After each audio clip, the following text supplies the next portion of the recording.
আসসালামু আলাইকুম। আমার ভালোবাসার মানুষরা কেমন আছেন? আশা করি ভালো আছেন। আল্লাহর রহমতে আমিও ভালো আছি। তো আজ অনেক দিন পর বের হয়ে গেলাম। কোথায় বের হয়েছি জানেন? হাসনাবাদ বাজারে। আর সেই হাসনাবাদ বাজারে যেতে কিন্তু আমাদের নরসিংদীর ৩০০ ফিট রাস্তা দিয়ে যেতে হয়। ৩০০ ফিট রাস্তা বললাম কেন জানেন? একটা সময় এই রাস্তা দিয়ে যেতে গেলে মনে হতো কি যে একটা বিরক্ত লাগতো। আর এই রাস্তা দিয়ে একদিন যাওয়ার পর দুদিন বিছানায় শুয়ে থাকতে হতো। এমন একটা বাজে রাস্তা ছিল। আর এখন এই রাস্তা দিয়ে গেলে মনে হয় ৩০০ ফিট রাস্তা দিয়ে যাচ্ছি। কি যে ভালো লাগে, আর আশেপাশের পরিবেশটা দেখলে তো আরো বেশি ভালো লাগে। মনে চায় এই রাস্তা দিয়ে সারাদিন আমি রিক্সা দিয়ে ঘুরি, আমার কাছে এত বেশি ভালো লাগে। আর রাস্তাটাও কিন্তু বিশাল বড় করা হয়েছে।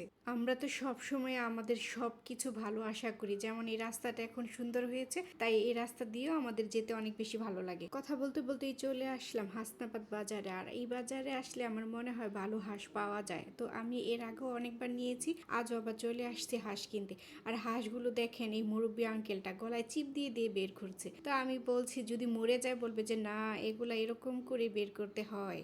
তো এই দুটো হাঁস দেখিয়ে আমার কাছে ভালো লাগছে। তো আঙ্কেল আমাকে বললো দেখেন উঠিয়ে এগুলো 8 কেজি হবে। আমি বললাম যে না, 8 কেজি না, আরো কম হবে। তারপরে এই আঙ্কেল হাঁস দুইটার দাম চাইলো 3000 টাকা। তো আমি বললাম যে না, 1200 টাকা দিব। তারপর অনেক বলে টলে 1500 টাকায় হাঁস দুইটা নিয়ে নিলাম। তারপর হাঁস দুইটা পরিষ্কার করার জন্য আঙ্কেলকে দিয়ে দিলাম। আঙ্কেলও খুব সুন্দরভাবে গরম পানি দিয়ে হাতে এগুলা পরিষ্কার করে দিচ্ছে। আচ্ছা, আমার হাঁস দুটো কি দাম হয়েছে 1500 টাকা হলে? একটু জানাবেন তো। আর এদিক দিয়ে দেখুন আমি ঘেমে একেবারে শেষ। তারপর আবার পরেছি কালো, আর কালো পরলে তো এমনিতেই অনেক বেশি গরম লাগে। তবে বাজারে এসে দাঁড়িয়ে থাকাটা আমার কাছে অনেক বিরক্তকর একটা ব্যাপার মনে হয়। তারপরে আর কি করার, একটু তো কষ্ট সহ্য করতেই হবে।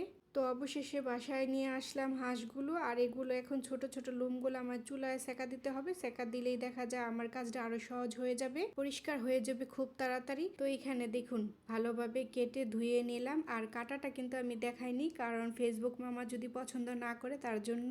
এখন রান্না করার পালা, কারণ আমার হাঁস খেতে খুব ইচ্ছে করছে। আর আমি হাঁস রান্না করার জন্য পুরো একটা হাঁস নিয়ে নিলাম, আর একটা ফ্রিজে রেখে দিয়েছি। আমি কিন্তু রান্না করার বেলায় খুব মনোযোগ দিয়ে রান্না করি, কারণ আমার রান্না করতে খুব ভালো লাগে।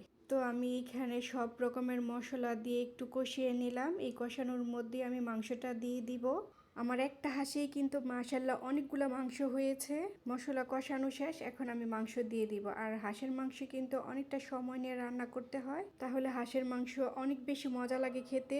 এখন ভালোভাবে মাংসটা নেড়ে চেড়ে আমি 10 মিনিটের জন্য ঢেকে দিব। আজ কিন্তু আমি হাঁসের মাংসতে কোনো রকম আলু দিব না। 10 মিনিট অপেক্ষা করার পর আবার আমি এখানে ফিরে আসলাম। আর এখানে আমি রসুনও দিয়ে দিলাম, কারণ আমার মাংস রান্নাতে আস্ত রসুন দিতেই হবে। আর আস্ত রসুন দিলে আমার কাছে মাংসের স্বাদটা যেন একটু বেশি ভালো লাগে, কারণ আস্ত রসুনটা যখন একটু নরম নরম হয়ে যায় ভাতের সাথে, যখন না এটি একটু টিপ দিয়ে খাই, আমার কাছে অনেক বেশি মজা লাগে। আপনারা কে কে মাংসের মধ্যে এরকম আস্ত রসুন দিয়ে খেতে পছন্দ করেন একটু কমেন্ট বক্সে জানাবেন তো। তো কথা বলতে বলতে আমি কিন্তু এদিক দিয়ে আমার মাংসটাও কষানো হয়ে গেছে। এখন আমি এর মধ্যে ঝোল দিয়ে দিব।